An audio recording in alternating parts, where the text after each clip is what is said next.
Hello guys, my self Mithilesh Kumar, founder of education G online education portal.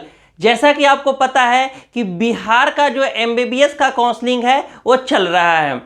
29 January last date है counselling का। हाँ, तो मैं इस वीडियो में बात करूंगा कि किन बातों को ध्यान रखना है आपको काउंसलिंग में, चॉइस फिलिंग में, ताकि आपको एडमिशन लेने में कोई प्रॉब्लम ना हो। और आगे का अगर राउंड होता है तो उसमें क्या हम चॉइस फिलिंग कर सकते हैं, क्या अगर प्राइवेट कॉलेज मिलेगा तो मुझे क्या करना होगा, गवर्नमेंट कॉलेज मिलेगा तो क्या करना होगा, और आगे का राउंड को एलिजिबिलिटी बनाए रखने के लिए भी क्या करना होगा। तो हम लोग इस वीडियो में सारा देखेंगे। ध्यान देने वाली बात यह है कि जो रजिस्ट्रेशन होता है वो सिर्फ राउंड 1 में रजिस्ट्रेशन होता है। राउंड 2 में बिहार के काउंसलिंग में आप रजिस्ट्रेशन नहीं कर सकते हैं। हाँ, और एक और यहाँ पे सेकेंड बात ये इंपॉर्टेंट है ध्यान देने वाली कि राउंड 1 में ही चॉइस फिलिंग होगा बिहार के कॉलेजेस के लिए, चाहे वो गवर्नमेंट का चॉइस फिलिंग करे या प्राइवेट का चॉइस फिलिंग करे, ये डिपेंड आप पे करेगा, लेकिन चॉइस फिलिंग ही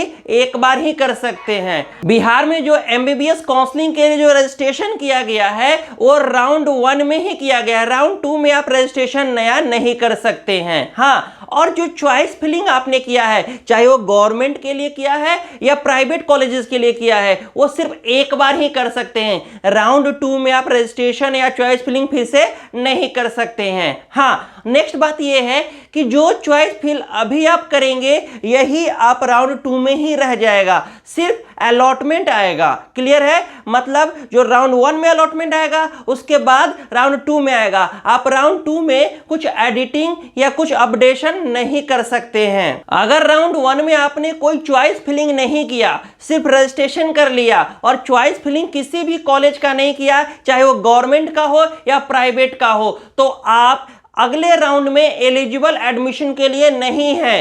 क्लियर है? मतलब अगर आप एलिजिबिलिटी बनाए रखना चाहते हो तो कम से कम एक चॉइस फिल करना पड़ेगा। यस, और देखना है आपको कि अगर आपने चॉइस फिल कर दिया तो उसमें एडमिशन लेने वाला कॉलेज को ही चॉइस फिल करना है। मतलब अगर आपको एडमिशन उसमें मिलेगा तो आप एडमिशन ले लेंगे। तो इन बातों को पहले ध्यान रखना है। काउंसलिंग करने के बाद आपको क्या करना है? यस, सबसे पहले तो रजिस्ट्रेशन कर लेना है। काउंसलिंग हो गया है और लॉगिन हो गया है। जब काउंसलिंग कंप्लीट हो जाएगा तो राउंड 1 में अलॉटमेंट आएगा। यस, राउंड 1 में जब अलॉटमेंट आएगा तो लॉगिन करने के बाद आपको प्रोविजनल एडमिशन लेटर को डाउनलोड करना है। हाँ, और उसके बाद उस लेटर को डाउनलोड करने के बाद अगर आपको गवर्नमेंट कॉलेज मिला है तो आप क्या कर सकते हैं, जो नोडल सेंटर है, हाँ, जहां नोडल सेंटर उस पे मेंशन होगा वहां पे जाके आपको डॉक्यूमेंट को वेरिफिकेशन कराना होगा। और आप चाहे तो सीट को एक्सेप्ट कर सकते हैं। सीट अगर एक्सेप्ट करते हैं तो वहां पे जो फीस है वो जमा करना पड़ेगा, मतलब फाइनल एडमिशन ले लेना पड़ेगा। अगर आप चाहते हैं कि मैं अपग्रेड करूं, हाँ, क्योंकि राउंड 1 में जो सीट मिला है तो राउंड 2 में अच्छा सीट मिलने के चांसेस रहते हैं, तो आप ग्रेड करोगे आपके, तो वहां पे आपको कोई फीस पेमेंट करने की जरूरत नहीं है और वहां पे अपग्रेड ऑप्शन क्लिक कर लोगे। ये हो गया गवर्नमेंट के लिए। जब आप वेरिफिकेशन करा लोगे, चाहे वो अपडेशन का हो, अपडेट का हो, तो उसके बाद आपको एक रिसिप्ट मिलेगा, उसको आपको संभाल के रखना है। हाँ, ताकि आगे रेफरेंस में यूज आएगा और आपके सारे ओरिजिनल डॉक्यूमेंट आपको दे दिए जाएंगे वेरिफिकेशन के बाद। यस, तो ये पॉइंट को ध्यान में रखना है। नेक्स्ट बात यह है कि अगर आपको प्राइवेट कॉलेज में अलॉटमेंट होता है तब क्या करना है। यस, सिमिलरली आपको लॉगिन करके प्रोविजनल एडमिशन लेटर डाउनलोड कर लेना है और यहां पे आपको जो जिस कॉलेज प्राइवेट में अलॉटमेंट हुआ है उसी पर जाना है। क्या? जिस कॉलेज में प्राइवेट में अलॉटमेंट हुआ है उसी कॉलेज में जाना है, सारा डॉक्यूमेंट्स लेके, और 2 लाख रुपया बीसीसी के नाम से डिमांड ड्राफ्ट बनाना है। हाँ, कंट्रोलर ऑफ बीसीसी, ये हम हमारे एक्सपर्ट से पूछ सकते हैं कि किस नाम से डीडी बनेगा, डिमांड ड्राफ्ट। तो 2 लाख रुपया का बना के आपको लेके जाना है, तभी आप जाके नेक्स्ट राउंड में एलिजिबल होंगे।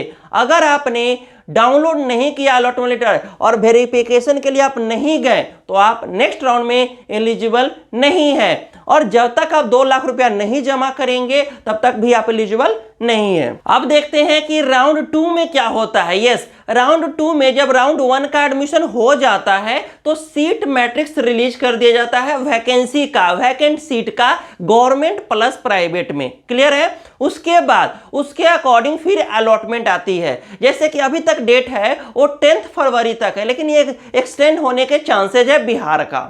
तो सिमिलरली जैसे कि अलॉटमेंट किया गया था राउंड 1 में, वैसे ही आपको गवर्नमेंट में काम करना है और प्राइवेट में भी काम करना है। लेकिन अगर जिस बच्चे का राउंड 1 में ऑलरेडी सीट मिला हुआ है तो वो सीट को वहां कंप्लीट कर सकता है। अब अपडेट का मौका नहीं मिलेगा, मतलब जिस कॉलेज में मिला है उसमें आपको एडमिशन लेना पड़ेगा या वहां से विथड्रॉ करना पड़ेगा। अगर आप विथड्रॉ करते हैं तो जो प्राइवेट का बच्चा है उसको 2 लाख रुपया नहीं मिलेगा। हाँ देखो, यहां पे ध्यान देना है, जो बच्चा 2 लाख रुपया ऑलरेडी जमा कर चुका है और अब राउंड 2 में जाके कहता है कि मैं एडमिशन नहीं लेना चाहता हूं, तो आपका 2 लाख रुपया चला जाएगा, गवर्नमेंट जो है वो रिटर्न नहीं करेगी।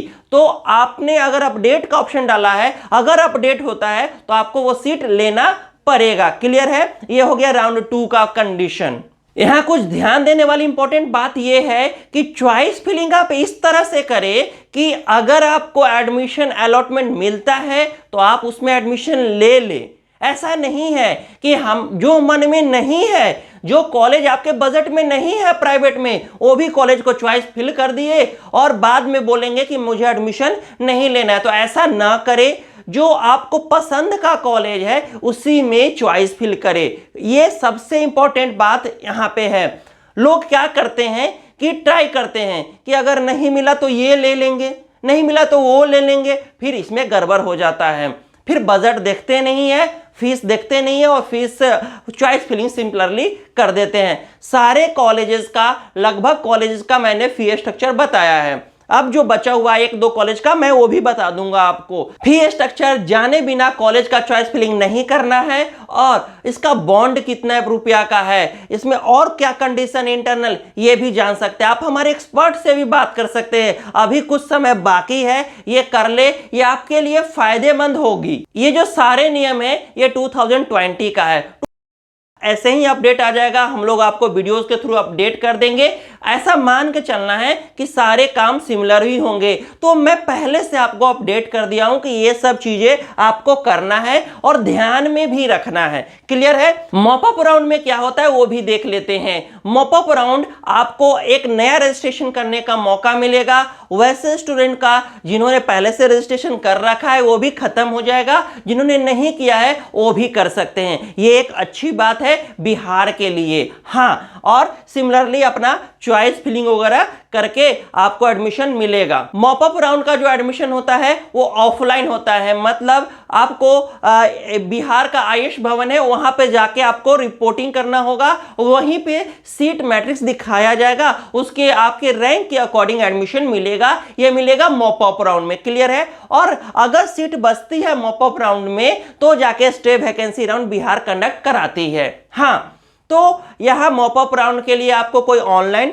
प्रोसीजर नहीं करना है, चॉइस फिलिंग नहीं करना है, ओनली रजिस्ट्रेशन करके आपको आईएएस भवन पहुंच जाना है। वो हम बता देंगे कि कैसे पहुंचना है। क्लियर है। यहाँ पे स्टूडेंट का एक और क्वेश्चन आ जाता है कि जो ऑल इंडिया का काउंसलिंग बार बार प्रॉब्लम क्रिएट कर रहा है। हाँ, जैसा कि आपको पता है कि फिर से इन्होंने जो पुराना वाला चीज किया गया था उसको कैंसिल कर दिया, खत्म कर दिया गया है और नया शेड्यूल फिर से रिलीज कर दिए हैं। यस, 29 जनवरी से आप रजिस्ट्रेशन करके 30 जनवरी तक रजिस्ट्रेशन कर सकते हैं, चॉइस फिलिंग कर सकते हैं, और जो पेमेंट है वो वही चलता रहेगा। तो ये फिर से नया कर दिया गया, बार बार प्रॉब्लम कर रहे हैं। तो स्टूडेंट का क्वेश्चन ये होता है कि हम ऑल इंडिया और बिहार का काउंसलिंग को कैसे मैनेज करें। यस, तो आपको चॉइस फिलिंग जो ऑल इंडिया का भी करना है वैसे ही करना है कि अगर ऑल इंडिया में राउंड 1 में सीट मिल जाए तो अगर आप ले लें तो आप कहीं भी काउंसलिंग नहीं कर सकते हैं। तो इस तरह से ध्यान रखना है। अगर राउंड 1 में ऑल इंडिया का आपने एडमिशन ले लिया तो आप कहीं भी एलिजिबल नहीं है एडमिशन के लिए, कहीं भी काउंसलिंग भी नहीं कर सकते हैं। ये रहा टोटल अपडेट जो आपको ध्यान रखना है बिहार की काउंसलिंग करते समय, और जो छोटा मोटा बात है वो ऑल इंडिया पे भी लागू होगा। क्लियर है।